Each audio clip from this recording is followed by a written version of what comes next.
Mr. Putter and Tabby pour the tea.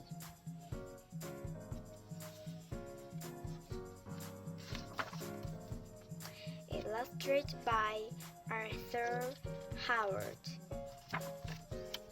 1. Mr. Putter.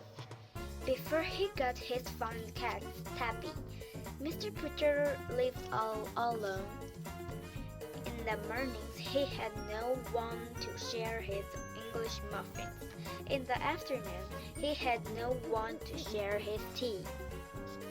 And in the evenings, there was no one Mr. Putter could tell his stories to, and he had the most wonderful stories to tell. All day long as Mr. Putter clipped his roses and fed his tulips and watered his trees, Mr. Putter wished for some company. 2. Tabby. Mr. Putter went to the pet store. Do you have cats? He asked the pet store lady. We have 13, she said. Mr. Putter was delighted, but when he looked into the cage, he was not. These are kittens, he said. I was hoping for a cat. Oh, no one wants cats, sir, said the pet store lady. They are not cute. They are not peppy. Mr. Putter went to the shelter. Have you any cats? He asked the shelter man. We have a fat gray one, a thin black one, and an old yellow one, said the man. Did you say old? Asked Mr. Putter. The shelter man brought Mr. Putter the old yellow cat. Its bones creaked. Its fur was thinning, and it seemed a little stiff. Mr. Putter creaked. His hair was thinning, and he was a little stiff too. So he took the old yellow cat home. He named her Tabby, and that is how their life began. 3. Mr. Putter and Tabby. Tabby loved Mr. Putter's tulips. She was old, and beautiful things meant more to her.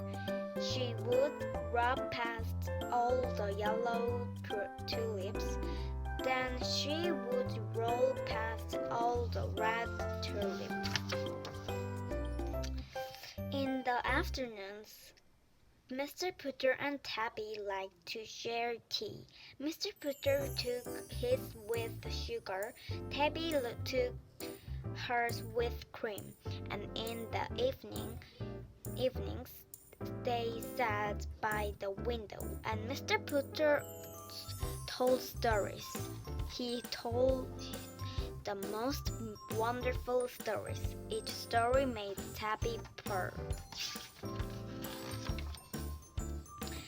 On summer days, they warmed their old bones together in the sun.